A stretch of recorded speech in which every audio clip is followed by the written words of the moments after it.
All right, design. So this first video is going to talk to you about making your cut contour once your illustration is all done. So you shouldn't be doing this step until Mrs. Varela tells you like, oh, it's perfect. Go ahead, make your cut contour, make your bleed. Your illustration is ready for print. Okay.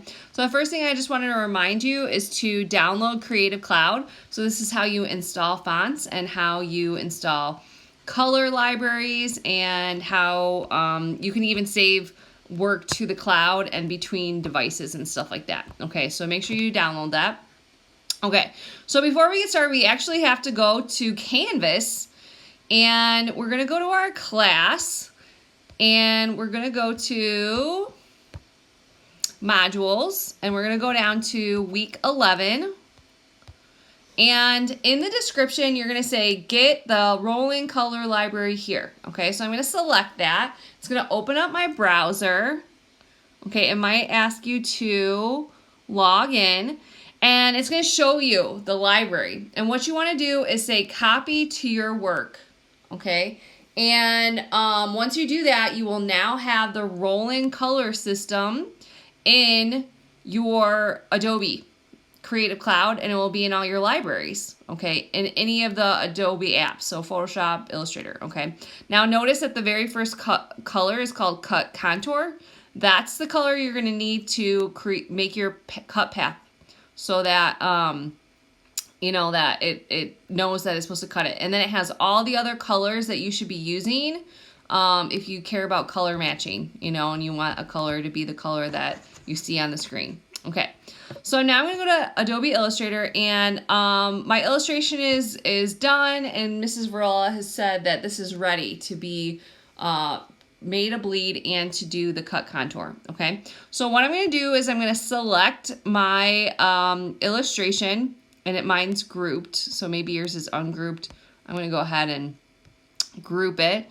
All right, and I'm going to make a new layer. Okay, so I'm going to go to the layers palette up on the right, and I'm going to go to the plus, and this is where it's really important. I'm going to pick layer 2. Double tap it, okay, not just once. And I have to name it Cut Contour.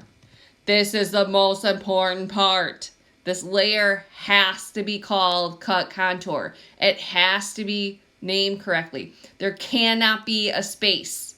CutContour has to be.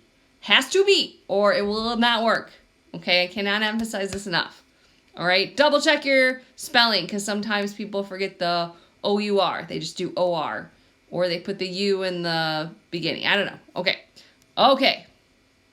All right, so I'm going to go back to my first layer, and what I'm going to do is on my keyboard, I'm going to hit Command C or CMD plus C, and what that did is it just copied my illustration. Okay, now I'm going to hide it and I'm going to lock it, and then I'm going to go to the Cut Contour layer. I'm going to select it, and I'm going to hit Command V. So I'm hitting the keyboard where it says CMD plus the V key, okay, and so now I've copied and pasted, okay, to the Cut Contour. There's also shortcuts. No, I guess there's not in Illustrator. There is one. Let me see. Nope, it's not. There isn't one in Illustrator. There is in Photoshop. Sorry. Yep, so you can see that here. Command plus C on your keyboard copies. Command plus V pastes.